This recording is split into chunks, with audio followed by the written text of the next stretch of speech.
We've got Dom and Matt from Muse. It's so good to see you fellas. First of all, life. Like, you sort of been making music and you've been kind of touring and getting ready to go out on the road again. And this sort of feels like it's the eye of the storm as opposed to like the craziness. Absolutely, yeah. We finished on the road September last year. We chilled out. Really, we're going to just relax really and do nothing. Did nothing at all. Just relaxed down the beach and stuff. You know how it is here. It's just lovely. It's a great place to just chill and do nothing. And then the world changed. Yeah. And with it, I changed. And suddenly I found myself in the studio writing songs and, writing this song, which we're going to talk about in a minute. And, so I guess found myself just unusually inspired at the beginning of the year. Wrote this song about, 6 weeks ago or something. And recorded it. And it's just one of those songs that kind of felt like, you know what, we've got to put this out. We can't wait for a year for the next album. Because we are going to do another album. It won't be until next year sometime. And but in terms of life though, sticking back to life. Sorry, before we get into music, life. What's been going on? Yeah, my son's going to go to a new school with Trent Reznor's kids, which is pretty amazing. Yeah, I'm so blown away that my kid's going to get in a band with Trent Reznor's kids at some point. Yeah, that's going to be amazing. That sounds like it's going to be a good band. It would be a great band if you could get off the ground without being quite so creepy about it, man. I'm just saying. Totally. Hi, Trent. It's Matt. Hi from the band Muse. Our kids are going to be in a band together. Call me. Totally. He's down. I can't remember who suggested it first, actually, but it's going to happen. Or film composers, who knows? But aside from that, been relaxing, hanging out. What have you been doing, Dom? Yeah, the same. Chilling out. We finished August, September, just spent a bit of time in Europe and then a little bit over here and seeing family and friends, usual stuff. And how often do you stay in contact with Chris? Because obviously he's based in a different part of the world and, he has 53 kids now, I think. And, so, I mean... Yeah, no, we're in touch all the time. I mean, he's been here. He was here for a week last week and he came over a few times when we started working on this song. So, we're only apart for a couple months or something. And it's a long-term relationship here. We've been married for 20 years. When you've been together that long, you need a bit of your own space every now and again. It's true. As if to further prove that point, I'm going to dive into the elaborate and beautiful back catalogue of Muse. Supermassive Black Hole was a turning point for you, Matt and Dom, and for Chris obviously as well. When that song came out, this was you kind of getting in the studio, utilizing electronic music, and really kind of diving into that world for the first time, wasn't it?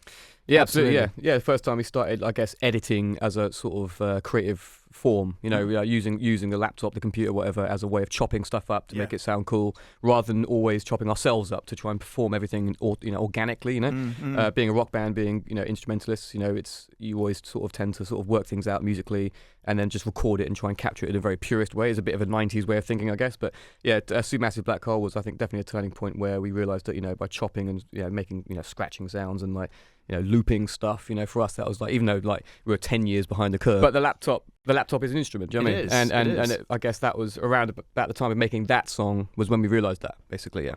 What was it like the first time that you got enough of a composition out of Supermassive Black Hole, enough of a monitor mix to hear what it really sounded like, that kind of...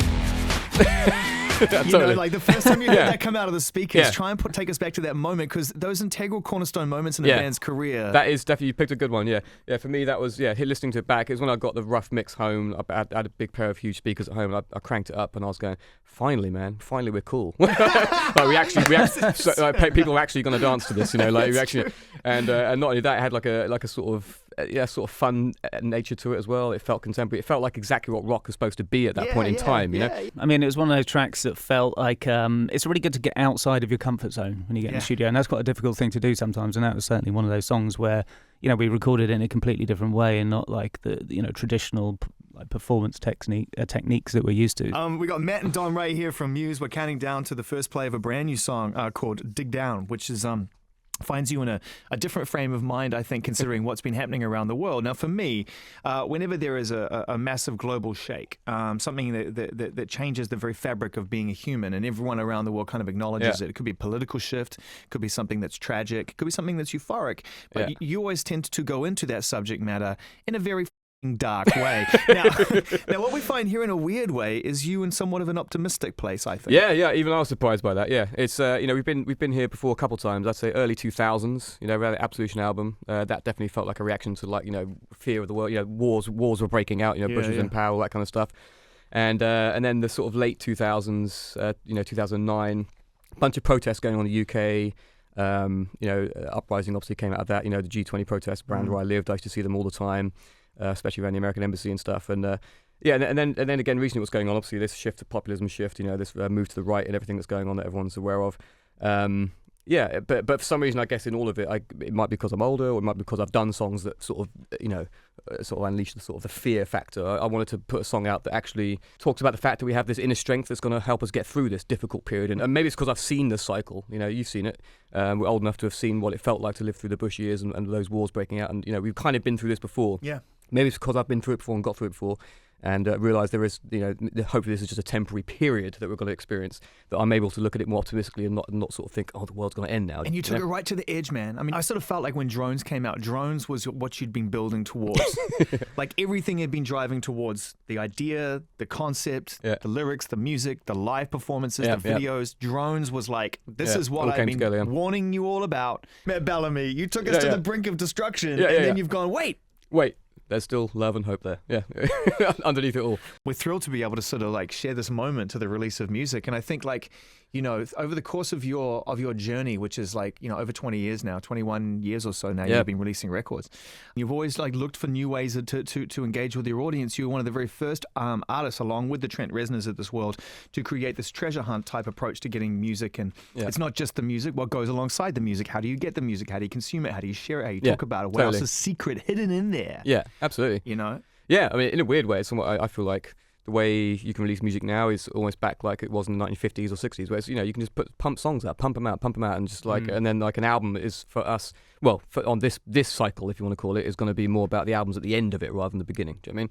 So, and it's also like we can let people in, whether it be through social media or through the songs that we release, we can let people in on actually how we're feeling at this point in time, rather than sort of editing it too much and confining it too much to being like, here's what a conclusion of the last 2 years. Yes, it's process rather than a delivery ultimately. Exactly, and I think so. It can be a bit more. It's probably going to be a bit more diverse because of that. It also means anything could happen musically. I think you haven't heard this song yet, but you'll hear who knows what we're going to do next. We might do something radically different. We might do a collaboration. It kind of frees you up to not, for us anyway, for having done so many sort of concept-based albums, it's nice to have a free feeling to just do a song for the sake of a song. It sort of feels perfect to me for a band like yourselves. I think there are certain artists who need to make a philosophical shift in the way they think in order to keep up with where things are going. Yeah. And some are trying and some are experimenting. Others are sort of standing perfectly still and wondering where it's going to land.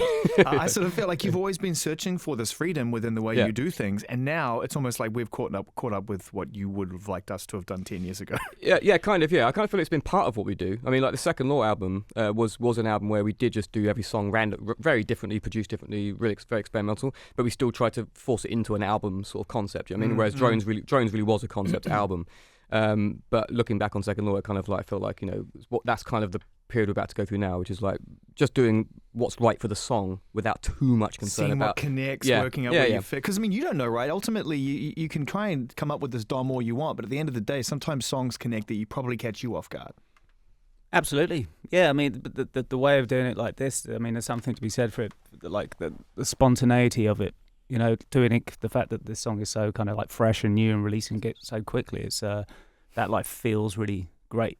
Because when you we're kind of talking about it just earlier, it's like when you're trying to like finish an album and try and finish 12 songs in one go, it kind of takes ages to finish. Yeah. And you can end up like over like laboring over songs and just constantly revising them and fiddling with them. But like doing it this way, focusing on one song, it's exactly that. It's totally focused and spontaneous and feels fresh, and it's like boom, there it is. All right, guys, here we go. So we're about to play the song for the first time. It's called Dig Down. Before we play it, where did the inspiration musically come for this particular track? Because we know lyrically where it came from. We sort of decided to make this song really kind of almost like the three of us and a couple of laptops, rather than playing our instruments. Interesting. Like how we worked on that was like a couple of days of us just arguing and fiddling over so we ended up having to split the screen in two, and that was a very different process to like being in a rehearsal room with a bunch of instruments playing. Absolutely, yeah. So that was very different process. It's hard to really say where it came from. Apart from it did start with I heard that bass line in my head. That's what I heard. I just heard this blah blah blah blah blah blah blah blah blah blah blah,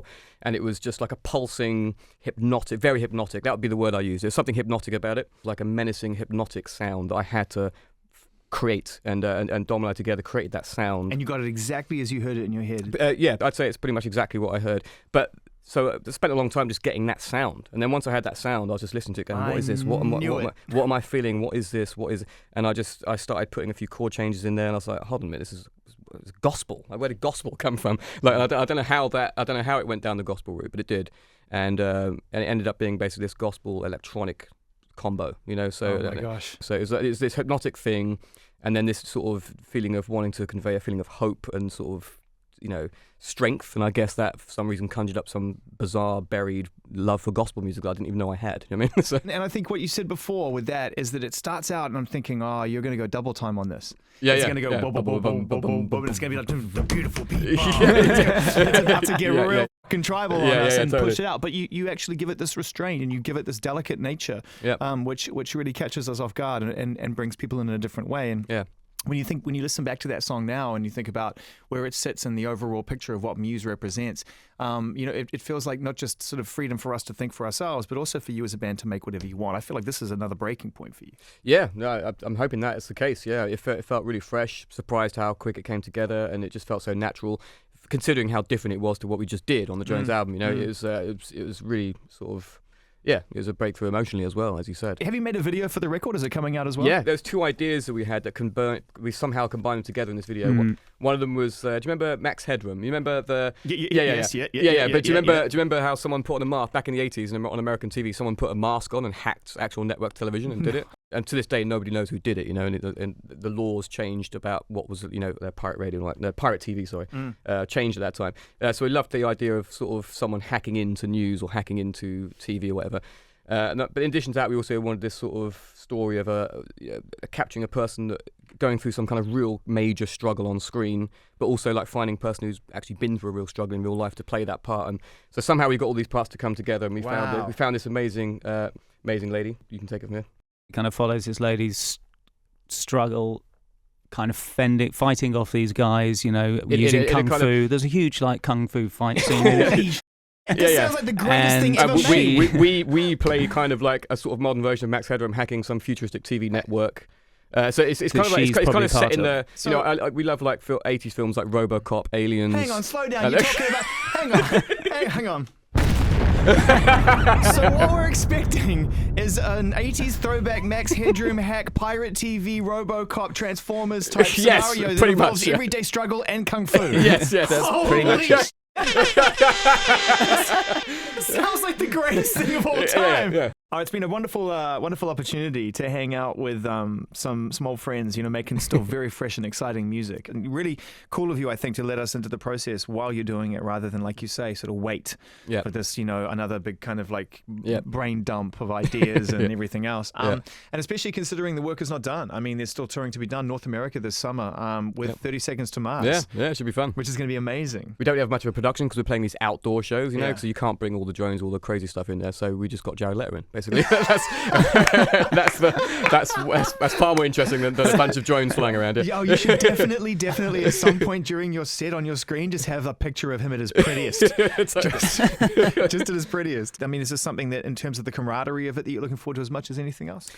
Yeah, we've done gigs with them before in the past, so kind of know them, not super well, but we've crossed paths a bunch of times. I sometimes see the drummer Shannon running around Runyon Canyon. Yep. But they're a good band. So and we have a band called Paris opening up as well. So I've never seen them play live, but I've heard great things. Do you still get that excitement, that sort of energy and anticipation when you're packing your bag to go away on a run? Yeah, definitely on this one particularly because it's just we've never done a summer outdoor tour of the US. I can't believe it. So you're talking about the Gorge and big amphitheaters. Amphitheaters, and it's actually all the cities we didn't get to go to on the drones tour as well. So it's pretty exciting. America's it's ridiculously big. I mean, there's all these huge cities I can't believe we didn't get to on the last tour. Even though we did 2 months of touring in the US, and we still didn't play. But I can imagine there's a vibe, when you're doing amphitheaters and outdoor shows in summers where it feels more like grill weather.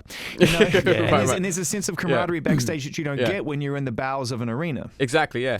Just being outdoors is going to be great. So the last time we did that was when we did the Curiosa tour in 2004, supporting the Cure, and they had a bit of a package of a whole bunch of bands. It was like a mini festival. Yeah, but it was great. It was a good time, even though we were playing on the back of a truck in the car park outside. We were headlining the truck. Oh, we can't wait, man. We're excited, and thanks so much for running in and hanging out with us for this countdown to the release of this record. It's really good to see you guys. Cool, man. And I'll make sure I bring some steaks to. I'll do a little grilling backstage. Yeah, let's do it. Yeah, great. Little amphitheater action.